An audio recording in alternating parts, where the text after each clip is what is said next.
इस मंच पर हमारे युवा नेता महान जननायक राहुल गांधी जी का हार्दिक अभिनंदन और स्वागत करते हैं।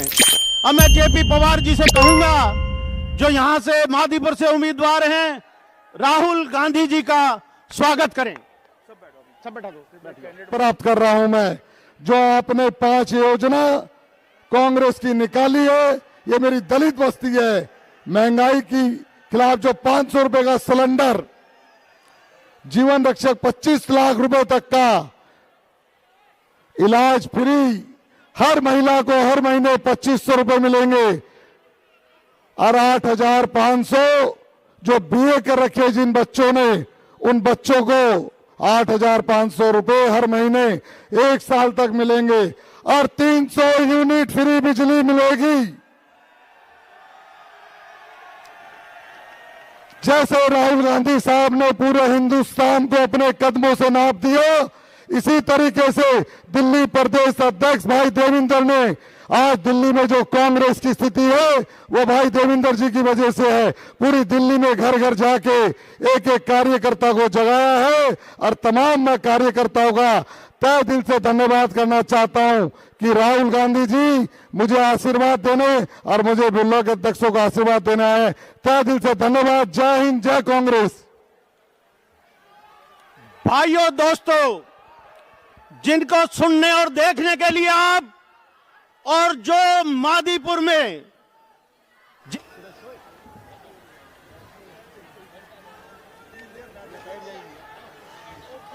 काजी जी, देवेंद्र यादव जी है मेरे पास, वो प्रताप सिंह बाजवा जी, बाजवा जी नहीं है, गुरजीत औजला जी, उदित राज जी, रमेश कुमार जी, हमारे कैंडिडेट्स जेपी पनवर जी, आइए यहां आगे आ जाइए, चंडेला जी, हरबंस कौर जी, पीएस बावा जी,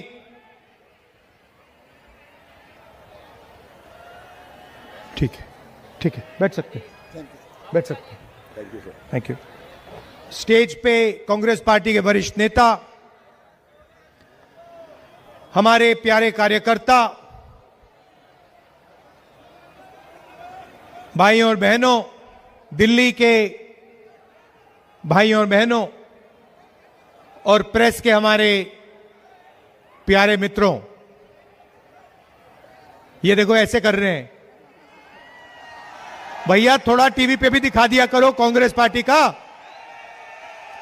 आप मुस्कुरा रहे हो, वेविंग कर रहे हो, मगर थोड़ा टीवी पे विपक्ष का भी दिखा दिया करो।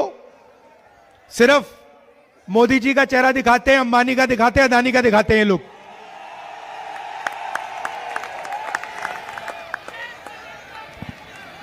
तो भाइयों और बहनों, विचारधारा की लड़ाई है। एक तरफ संविधान, कांग्रेस पार्टी, भाईचारा, एकता, मोहब्बत, और दूसरी तरफ बीजेपी और आरएसएस 400 पार, संविधान को खत्म करने की विचारधारा, नफरत, हिंसा, इन दोनों के बीच में लड़ाई है। कांग्रेस पार्टी, गांधी जी, अंबेडकर जी, नेहरू जी ने मिलकर देश की जनता के साथ देश को यह संविधान दिया, और संविधान में साफ लिखा है कि हिंदुस्तान के सब लोग एक समान हैं, हर धर्म, हर जात, हर भाषा, हर व्यक्ति की रिस्पेक्ट होनी चाहिए, भाईचारा होना चाहिए। और पिछले 10 सालों में बीजेपी ने नफरत, हिंसा फैलाई है, भाई को भाई से लड़ाया है, हिंदू को मुसलमान से, ईसाई से, सिखों से, एक जात को दूसरी जात से, एक भाषा को दूसरी भाषा से। 4000 किलोमीटर कांग्रेस पार्टी चली, कन्याकुमारी से कश्मीर तक हम चले, और एक ही लाइन थी, एक ही बात हमने बोली, नफरत के बाजार में मोहब्बत की दुकान खोलनी है। और हमने कहा कि नफरत से, हिंसा से यह देश आगे नहीं बढ़ सकता है। भाइयों और बहनों, आपने देखा होगा नरेंद्र मोदी जी, आरएसएस और बीजेपी के लोग हर टाइम आपके ध्यान को भटकाने की कोशिश करते हैं। कभी आपको कुछ बोलेंगे, कभी फिर और कुछ बोलेंगे, और जो आपकी समस्याएं हैं, आपके जो मुद्दे हैं, उसके बारे में ना बीजेपी बोलेगी, ना मोदी जी बोलेंगे, ना हमारे प्यारे मीडिया के मित्र बोलेंगे। आपने कभी देखा है, आपने मीडिया में अंबानी जी की शादी होते हुए देखी?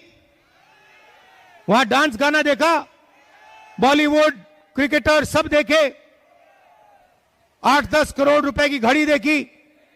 मीडिया में सब आया। दिल्ली में जो गंदा पानी है, जो पोल्यूशन है, जो बेरोजगारी है, जो महंगाई है, उसके बारे में आपने मीडिया में कभी देखा है?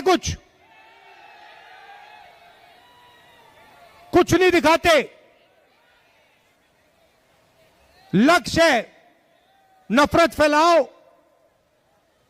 लोगों के ध्यान को इधर उधर करो, और जो जनता का धन है, जो जीएसटी आपके जेब में से रोज निकाली जाती है, जो पैसा नोटबंदी करके आपके जेब से छीना गया, वो पैसा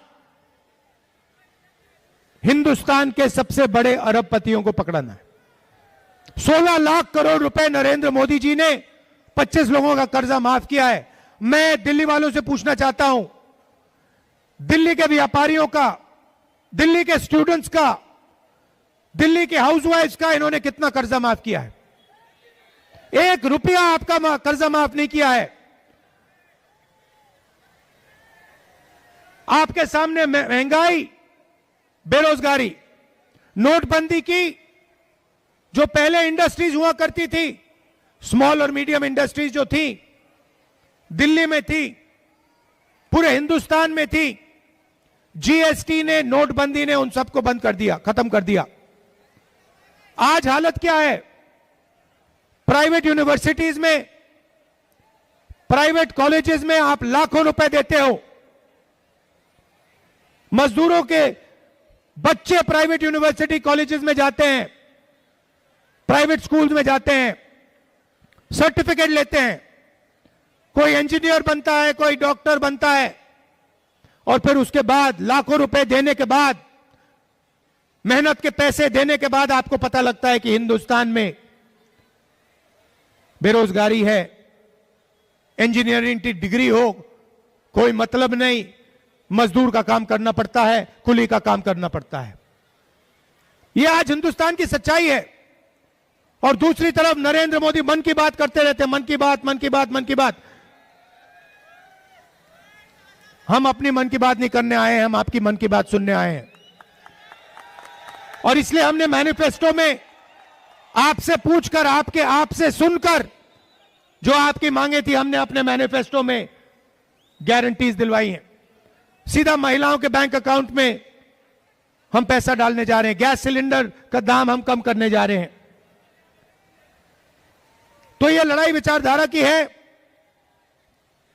और कल परसों मैंने मीटिंग में एक बात बोली कि देखिए, इस देश में 50% पिछड़ा वर्ग है, कम से कम 50% पिछड़ा वर्ग है, 15% दलितों की आबादी है, 15% माइनॉरिटी है, मुसलमान, क्रिश्चियन, सिख, ईसाई। 8% आदिवासी है। अगर आप सबको जोड़ दो 90% इन लोगों की आबादी है।